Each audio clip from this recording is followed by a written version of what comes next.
आज की इस वीडियो में हम यूजेस ऑफ आर्टिकल्स मतलब कि ए एंड द, इसको बोलते हैं आर्टिकल्स, जो कि मेनली हर एक एग्ज़ाम में पूछे जाते हैं।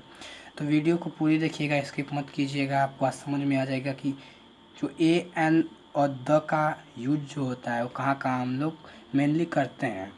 तो उसको जानने के लिए हमें सबसे पहले जानना पड़ेगा कि वॉवेल और कॉन्सोनेंट क्या होते हैं। वॉवेल क्या होता है और कॉन्सोनेंट क्या होता है। वॉवेल्स और कॉन्सोनेंट्स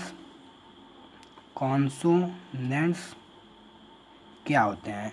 तो वॉवेल्स क्या होते हैं और कॉन्सोनेंट्स क्या होते हैं, उसे हम जानने के लिए सबसे पहले जानेंगे। इसे हिंदी में बोलते हैं स्वर और इसे हिंदी में बोलते हैं व्यंजन। क्या बोलते हैं? व्यंजन। ओके, तो आपको नोट करने वाली बात है कि इसे हम स्वर बोलते हैं, इसे हम व्यंजन बोलते हैं। और जानिए कहाँ पर स्वर के साथ हम ए का प्रयोग करते हैं और एन का प्रयोग हम इसी कॉन्सोनेंट मतलब व्यंजन के साथ करते हैं। तो मतलब कि हम बोल सकते हैं ए का जो प्रयोग होता है हमेशा नोट कर लीजिए, ए का प्रयोग हमेशा कॉन्सोनेंट के साथ होता है और एन का प्रयोग हमेशा किसके साथ होता है? वॉवेल के साथ होता है। आपको नोट कर लेना है। कई ऐसे वर्ड्स आएंगे जो आपको कंफ्यूज करेंगे, आपको हम कमेंट आप करिएगा ध्यान से कि आपको कौन सा वर्ड्स नहीं समझ में आ रहा है, और ये बताइएगा कि वीडियो अच्छी लगी है तो लाइक कीजिएगा। देखिए, कॉन्सोनेंट सिंपली होता क्या है कि व्यंजन, मतलब कि क ख ग घ अंग, ये जो सब होते हैं ये सब हम व्यंजन होते हैं। क से लेकर डॉट डॉट ज्ञ तक हमारे ये व्यंजन होते हैं, और अ से लेकर अह तक क्या होता है? हमारा स्वर होता है। ठीक, और इसे इंग्लिश में ए ई आई ओ यू, मतलब कि ये हमारे स्वर होते हैं, और ये ए ई आई ओ को छुड़ाकर बी सी डी ऐसे करते करते हमारे जेड तक ये हमारे क्या होते हैं? तो हमारे ये कॉन्सोनेंट होते हैं। ठीक, तो यहाँ तक आपको समझ में आ गया कि स्वर क्या होता है, व्यंजन क्या होता है। अब आपको वर्ड्स देखने हैं कि कहाँ हम ए का प्रयोग करें और कहाँ पर हम एन का प्रयोग करें, आपको अब ये नोट करना है। देखिए, सिंपली ए का प्रयोग हम कहाँ करेंगे?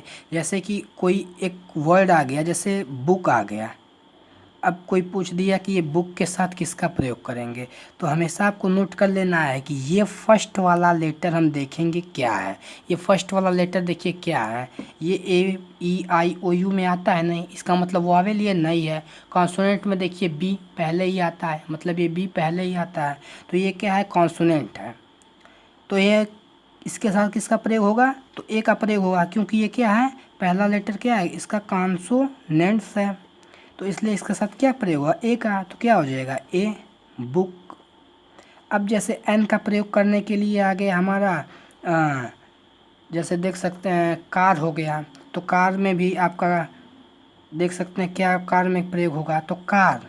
तो कार में पहला अक्षर क्या है? क है, तो क मतलब सी, और सी किस में आता है? इसी में आता है, तो सी के साथ भी आपका ए का ही प्रयोग होगा, क्योंकि ये भी क्या है? कॉन्सोनेंट है। कॉन्सोनेंट के साथ हम ए का प्रयोग करते हैं, तो ए कार हो गया। दो एग्जाम्पल आपको समझ में आ गया ए का। अब हम देखते हैं एन का एग्जाम्पल।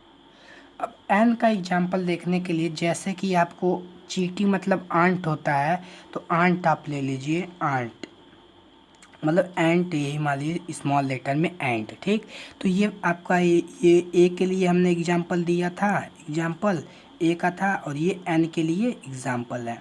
देखिए नोट कर लीजिए, ये ए के लिए देखिए एग्जाम्पल मैंने दिया था, और ये एन के लिए मैं दे रहा हूँ एग्जाम्पल। देखिए इसका भी पहला लेटर हम देखेंगे किससे स्टार्ट हुआ है? ए से स्टार्ट हुआ है। तो ए मतलब क्या? ए किसके में आता है? वॉवेल आता है। ए मतलब vowel, A E I you vowel होता है, तो वॉवेल होता है। तो ये जो वॉवेल हो गया, तो इसके साथ हम किसका प्रयोग करेंगे? तो इसके साथ हमेशा हम एन का प्रयोग करेंगे, तो क्या हो जाएगा? एन आंट हो जाएगा। ठीक, अब इसी तरह हम कई ऐसे भी प्रयोग किए हैं कि जिससे कि हमें कन्फ्यूज़न भी होते हैं, जो कि हम अभी आपको आगे बताएंगे कि कौन कौन से में कन्फ्यूज़न आपको होते हैं। जैसे एक आप और देख सकते हैं एग्जाम्पल नंबर सेकेंड, इसका आंटी हो गया। आंटी, आंटी मतलब चाची। ठीक, हिंदी में। तो आंटी का देखिए पहला शब्द, जो पहला लेटर है क्या है? ए है। ए मतलब कि इसके साथ प्रयोग हम किसका करेंगे? वॉवेल। वावेल है पहला लेटर, देखिए इसमें भी ए है, यहाँ पर भी ए है, मतलब वावेल है। तो वावेल के साथ हमेशा हम किसका यूज बताएं, एन का। तो ये क्या हो जाएगा, एन आंटी हो जाएगा, एन आंटी। ओके, ये आपको समझ में आ गया। अब एन का और ए का प्रयोग समझ में आ गया। अब कितने आपको कन्फ्यूज़न करने वाले चीज़ भी होते हैं, जैसे आप नोट कर लीजिए, जैसे कि हो गए आपका हावर हो गया, हावर्स हो गया, ठीक,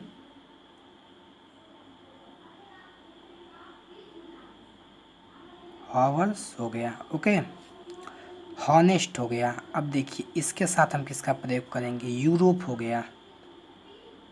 अब आप इतना आपको हम सब दिए हैं, इसमें से हम दो बताएंगे और इसका आप कमेंट करिएगा, इसका आप कमेंट करिएगा कि इसका साथ हम किसका प्रयोग करेंगे, इसके साथ किसका प्रयोग हम करेंगे। अब देखिए हावर है तो एक कुछ मिसलीजियस हैं जिसके हम ट्रिक से हम सॉल्व करेंगे। तो देखिए ये तो यच से स्टार्ट है, यच किस में आता है, यच तो इसमें आता है, बी से लेकर जेड तक के बीच में इसमें आता है। तो मतलब कि ये इसमें किसका प्रयोग होगा, सिंपली हम एन का प्रयोग कर देंगे। लेकिन ये बिल्कुल गलत है। क्यों गलत है, क्योंकि हमेशा हम एन का प्रयोग किसके साथ हम करते हैं, वॉवेल के साथ, और यहाँ पर हम एन का ही प्रयोग करेंगे। लेकिन ये बी से लेकर जेड तक के बीच में आता है यच, तो हम इसके साथ एन का प्रयोग नहीं करेंगे, ए का ही प्रयोग करेंगे। लेकिन इसके साथ हमेशा देखेंगे किताबों में एन का प्रयोग होता है। क्यों, क्योंकि जब इसका उच्चारण करेंगे तो इसे हम हावर नहीं पढ़ते हैं, ऑवर पढ़ते हैं, ऑवर। पहला अक्षर क्या आ रहा है, आ रहा है, तो क्या है, मतलब स्वर है, तो इसके साथ किसका प्रयोग हुआ, एन का। तो इसीलिए इसके साथ भी एन का प्रयोग होता है, तो एन हावर होगा। अब इसके देखिए हॉनेस्ट, हॉनेस्ट नहीं पढ़ेंगे, ऑनेस्ट पढ़ेंगे, तो इसके साथ भी किसका प्रयोग होगा, an, an honest, an honest, ठीक। अब इसका आप डिस्क्रिप्शन बॉक्स में आपको लिंक भी मैंने दे दिया है, कई सारे आपको वर्स फॉर्म भी मिल जाएंगे, उसको भी जाके आप चेक कर लीजिएगा, जो कि हमारी फर्स्ट वीडियो थी यूट्यूब पे, थोड़ी अच्छी नहीं होगी वो। अब देखिए यूरोप, यूरोप का भी आप कमेंट करके हमें बताइएगा कि इसके साथ ए का प्रयोग होगा कि एन का प्रयोग होगा, ये आपसे मैं कमेंट बॉक्स में ज़रूर करिएगा। अब हम चलते हैं द का प्रयोग। देखिए द का सिंपली तो हम बहुत लंबी वीडियो हो जाएगी, तो द के प्रयोग के लिए इसका पार्ट 2 मैंने डिस्क्रिप्शन बॉक्स में दे दिया है, आप जाके वहाँ से चेक कर लीजिए। सिंपली बस यूज किसका रहेगा, द का रहेगा, ठीक। ओके, यदि आपको वीडियो अच्छा लगा तो लाइक कीजिएगा, शेयर कीजिएगा, और ऐसे ही और यूजेस के लिए और ट्रिक्स के लिए आप चैनल पे बने रहिए।